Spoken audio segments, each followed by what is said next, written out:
Welcome back to Digging for Truth, sponsored by the Associates for Biblical Research. I'm your host, Henry Smith. This is our second episode in a four-part series, which we're calling Defending the Faith in a Faithless World. And to develop this four-part series with us is Ted Wright from Epic Archaeology. Ted is the founder and executive director of Epic and is here to help us talk about Christian apologetics. Ted, welcome back to the show. Henry, it's great to be back with you, my brother. Hey, it's good to see you again. We're excited. This is episode number 2, and this is our first four-parter that we're doing, and you are the man for apologetics, so we're very excited about that. Thank you. It's an honor to be here and an honor to talk about this vitally important subject. Yes. So now, in our last episode, we established some basic principles, just some basic education for folks. I'm going to let you go ahead and talk about what we covered. What is apologetics quickly, and why do we need to do it? Let's start with that. Okay, Henry, we said apologetics, as we said from Scripture, 1 Peter chapter 3, verse 15. As believers, we are always to be ready to give an answer, the reason, the hope that's within us, that we are to do this with gentleness and respect, or with meekness and truth. So if someone asks you why you're a Christian, why do you believe Jesus rose from the dead, then as a believer, we should know how to give an answer. And so in this series, we're giving basically four questions that Christians can memorize and sort of have some information to talk to other people about the fact that Jesus is risen from the dead. And the four questions are: does truth exist? Does God exist? Are miracles possible? And is the New Testament historically reliable? If you can know a little bit about those four questions, then as a believer, then you can have some really, really good content then, and confidence as well, to go forward and to discuss and talk to people about the gospel. Yes, in our previous episode, we talked about this issue of whether truth exists, and we encourage people to just, as they develop relationships, to ask people questions about the question of truth.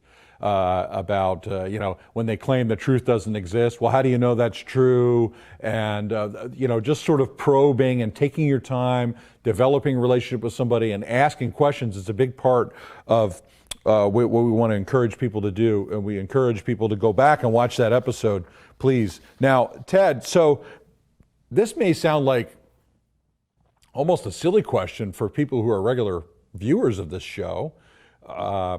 But the question of, is there evidence for the existence of God? Some out there might say, duh, but others might say, well, I'm not so sure, or I'm not so sure how to defend that view. So let's talk a little bit, let's set the stage for that a little bit, the question of God's existence. Let's talk about that. That's right. So why is it important, does the question of God's existence, as you said, Henry, every believer, and if you're a true believer in the gospel, you are a believer in God. You believe that there is a God, that there's a spaceless, timeless, immaterial creator. But the thing is we have to remember who our audience is, and we can't assume that people in general believe that there is a God, or at least they have some really false ideas about who God is. As I've talked to people throughout the years, one of the things that comes back is that God is sort of this cosmic grandfather figure, where he's like the guy, in the Michelangelo painting in the Sistine Chapel. Yeah. And so we need to clear away that and discuss and really defend that there is a God that created the entire universe. So it's an important question apologetically, because foundationally, if there's no God, then Christ claims to be God, then obviously the gospel can't be true if there's no God. And then evangelistically, if there's no God, then Christ can't raise from the dead, and we are still dead in our transgressions and sins. And I have an interesting story to share if we have time for the listeners on that question. Go. Yes, go. Why don't you go ahead right with that right now? We do have time in this segment. Go. Okay, so several years ago, I was actually in a Scandinavian country, and I was asked to speak to a student group. This was an evangelical student group in this Scandinavian country, and I gave an apologetic presentation, and afterwards had an interesting conversation with a German young lady who basically said that she was a believer, but she had never heard arguments for God's existence. And she says that she thinks that she might consider if God exists. And I sort of was taken aback a little bit, and I wasn't forceful, but I said, well, I mean, that's the central claim of the gospel, that Jesus, I said that really the essence of Christianity is that Jesus is God and that he rose from the dead. And I said, I don't know if necessarily, maybe you're not a believer if you don't. And she was a little upset by that I would actually say that she wasn't a believer. And again, I don't know her heart, but I was just telling her from a standpoint of just logic. Jesus, believing that Jesus is a good teacher is great, but it's not just that he was a good teacher.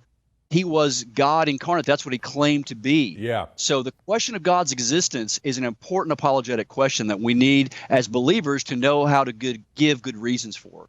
Yeah, that's very fascinating. What is it that defines what a Christian is? That's the other question. It seems to me like in the age that we live in, there you have a person who's really defining Christianity the way they want to. Maybe it's a set of moral principles.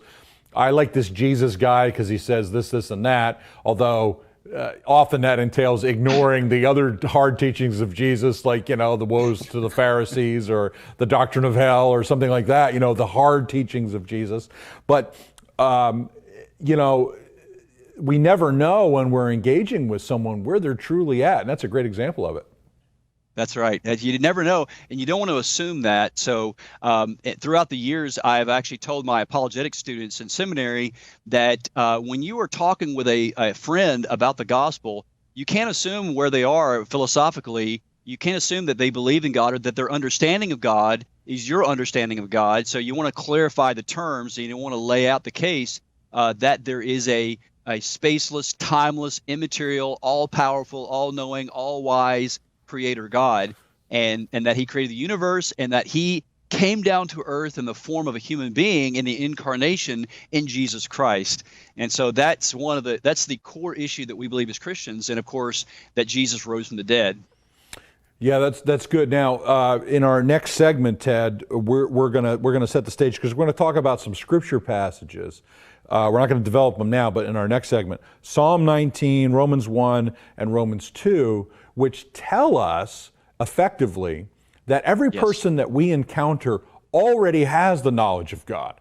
So there's an entry point for us to have that discussion. And that's right. Yeah, and that's really important because this is not a blank slate we're dealing with when we're engaging with a person.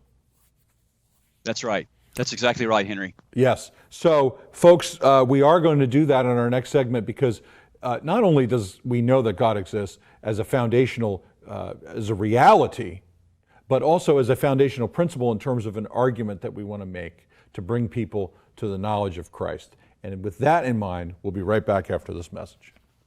In a culture of intense Bible-denying skepticism, Associates for Biblical Research exists to strengthen followers of Jesus by affirming the authority of the Bible. Our archaeological fieldwork and original research form a strong foundation in upholding the reliability of the Scriptures. For students or anyone asking if they can really trust the Bible, please visit our website and partner with us by joining our prayer team or financially supporting this ministry. And thank you for standing with us.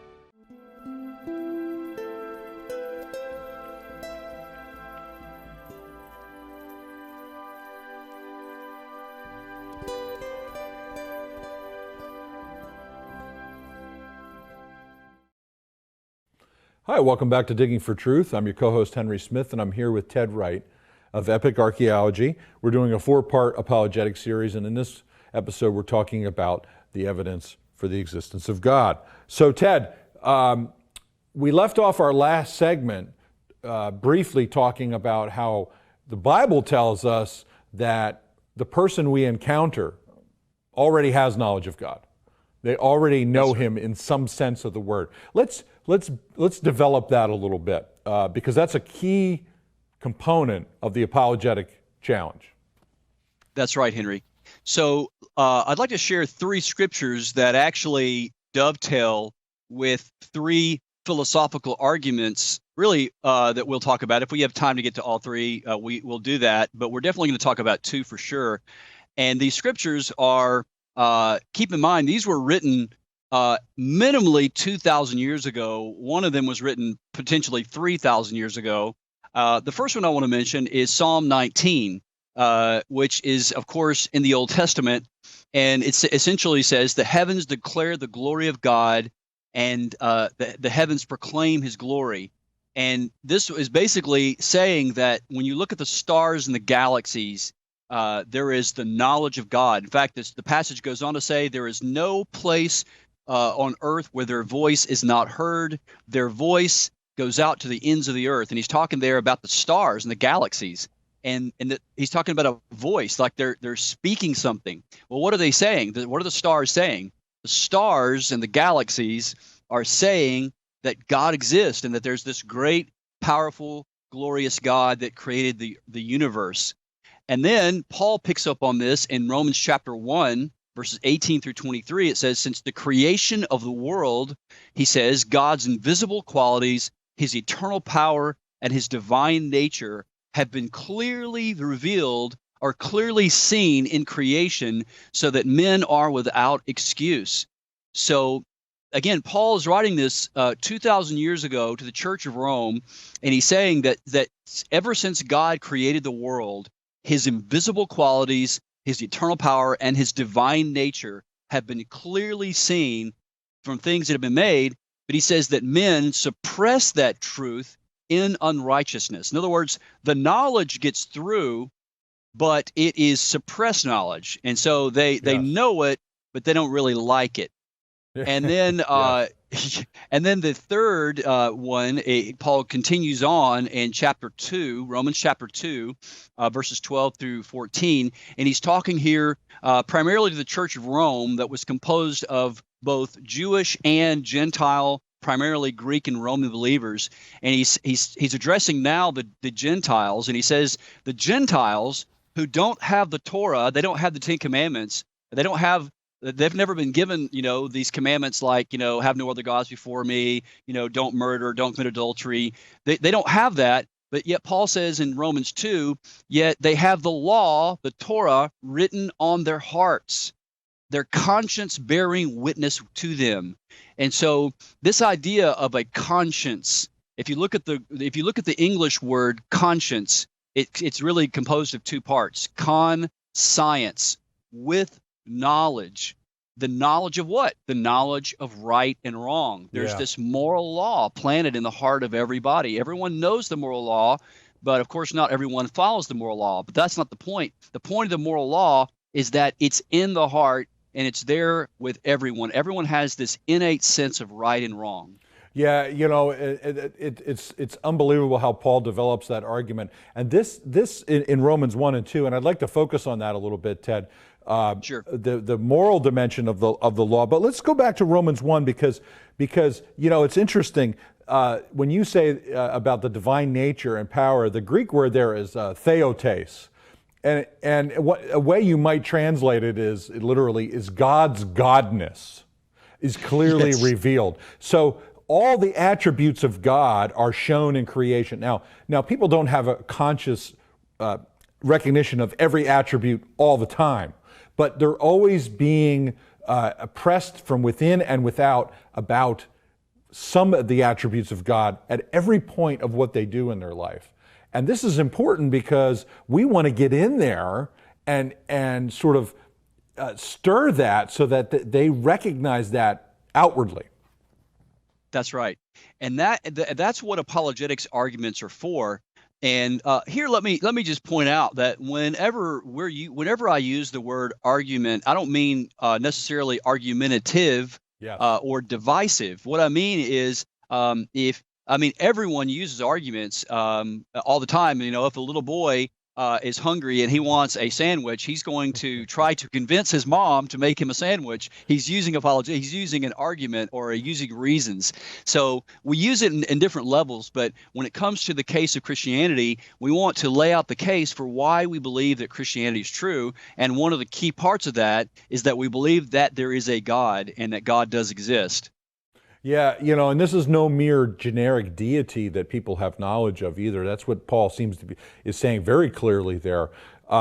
Let's talk a little bit about what we know about this suppression of the knowledge. I've always used the analogy of trying to hold down a inflated ball in a swimming pool. And if people out there are just thinking about that picture, you try to hold the ball down and it pops up. It pops up. You can't keep it down. Another analogy would be like whack-a-mole at the fair. Yes.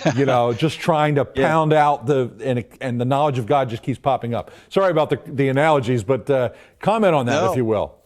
No, that's exactly right, Henry. And I'm going to give one more. That is a great analogy. I've also heard of a spring, like a very large spring that you try to push down and it just will not stay down. The other example is actually from the moral law, and that is that people can try to suppress the moral law as well, and that this knowledge of right and wrong is going to come out. This conscience, the fact that we have a knowledge of moral truth. Someone that I met years ago, I'm not a good friends with this guy, but he was a really well-known professor down in Texas who teaches on moral law theory. And he told a story about, I'll give you a very quick version of it.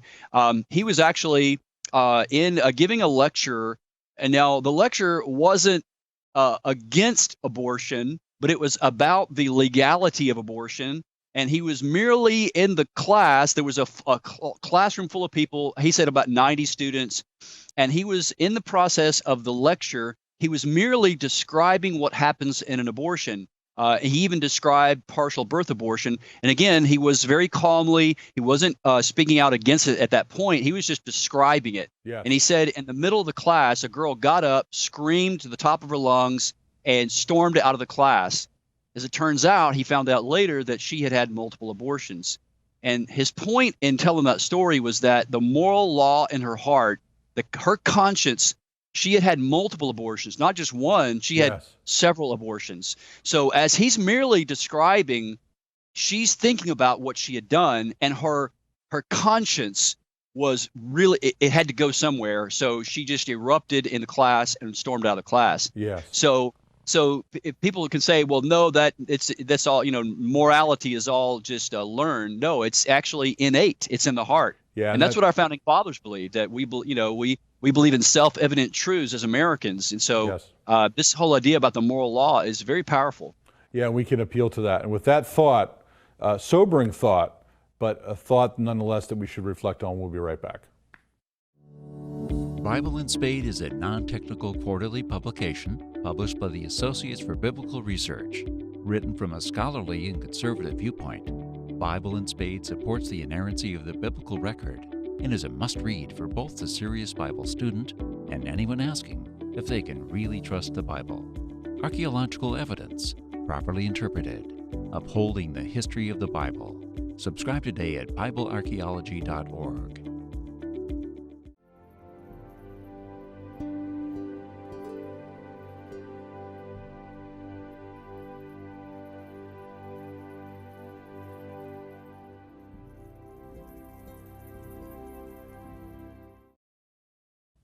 Hi, welcome back to Digging for Truth. I'm your co-host Henry Smith. I'm here with Ted Wright of Epic Archaeology. We're talking about the existence of God. Now, in our last segment, Ted, you brought in the moral argument, which we talked about, Romans 2, and you used an example of a young woman whose conscience just came out in a lecture about abortion, a very difficult subject, but really the truth of the moral law just sort of coming out. Let's talk about two others, the cosmological and the teleological. You can explain what those words are and what they mean and how we can use them. Absolutely. So the cosmological argument for God's existence, there's actually several versions of the cosmological argument. And folks that are listening to this, you don't have to even know that term cosmological argument, but just realize that every contingent thing, in other words, everything in the universe that's contingent needs a cause for its coming into existence. You look at the universe, and the universe is a contingent thing. In other words, it's dependent. In other words, it's not self-existent. We know from science that the universe did not cause itself, so it must have been caused by something else. The cause of the universe must be actually outside of the universe. And so Einstein tells us that space, time, and matter are correlative, and that is from the general theory of relativity. That's a pretty sound scientific principle. And so whatever caused the universe must exist outside space, outside time, and outside matter. So in the cosmological argument, we have a spaceless, timeless, immaterial cause of the universe coming into existence. And of course, we all know that that matches Genesis 1:1 perfectly. In the beginning, God created the heavens and the earth. So there's any number of ways you can develop the cosmological argument, but I'll point out to one principle that you can research. You can jot this down. It's called the second law of thermodynamics. Big word, I know. But basically what it says is that the universe is running out of usable energy, and that entropy entropy is the word, just means disorder. And so as we look at the universe, as scientists believe the universe started out very, very orderly, and that we're becoming more and more disordered, just like some people's laundry. It just doesn't. Your laundry doesn't clean itself. Yes. Your house, if you don't wash your clothes, it's just going to start piling up. Well, the universe started very, very orderly, extremely orderly, with a very, very low point of entropy, and now it's becoming disordered. So whatever began the universe, it must have started with some cause outside of itself, and who ordered the universe in such a way that we see it, and that we believe is God.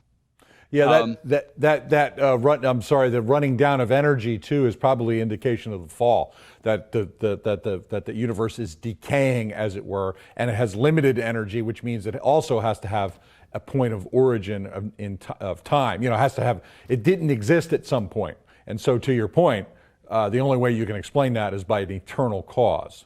Okay, so once again, to use a big word, again, just for those who are listening out there who may never heard this before, teleological comes from the Greek word teleos, which means end, and sometimes it's called the design argument, and philosophers will debate about whether or not the teleological argument is the design argument. I'm not going to get into that, but basically, the argument is this: every design implies a designer. The universe and biological life shows evidence of incredible design. Therefore, they must have had a designer. So every design implies a designer. And Henry, this is something that we even infer in archaeology. About a year ago, I wrote an article for Epic Archaeology that I think it's going to be on the screen, and that is basically connecting the dots between intelligent design and archaeology.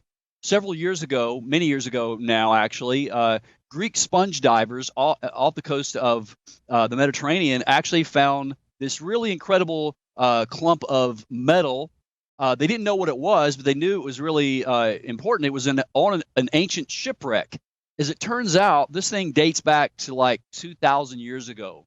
And it wasn't until the modern period until they were able to uncover and break apart this. Actually, the thing broke apart itself as it dried, and it contained gears and cogs, and it was this very complex machinery that had been unknown of in the ancient world. And so they knew that it wasn't just coral. They knew that it didn't just happen. They knew that it was designed. And so there was a group of scientists who actually did some X-rays and gamma rays of this thing and discovered, and one guy actually was able to reconstruct an exact replica of this device. As it turns out, this thing is called the ANTIKYTHERA mechanism. It's a big word, but what it is it's this basically a precursor to the modern day computer. And this was just a shock to the archaeologists who finally figured it out. And it was basically a navigational device, or a device that would predict the motions of the moon, I believe it was, and the stars. Now, this is something it's 2,000 years old. And again, it's a mechanism. It doesn't work anymore. The parts are corroded. They're bonded together. But just like archaeologists can infer design from not just things like the Antikythera mechanism, but Henry, as you know, as you and I both know, when you go to Israel or you go to the Middle East or even here in America, and you're out walking in a field and you find an arrowhead or a projectile point, it has very minimal design, but yet we can infer design from it. So all the more can we infer design when we find it in biology with things like DNA. When we find things like the computer code, and literally it's a digital computer code of life. The fact that DNA is the most complex known molecule in the known universe, and Yes. it contains digital information. So if we can infer design from basic archaeological artifacts, then scientists such as biologists Exactly. and astronomers can infer design from those things as well. That's an excellent way to end the show, Ted. The argument from design is one of the most powerful arguments for the existence of God. Everything has been designed. We can show that to people in a variety of ways, in the animal kingdom, in the human race, in the way the world has been designed. And friends, we want to leave you with that word. Everything has been designed by God, and you can point to that as evidence of His handiwork. Thank you for joining us today for Digging for Truth.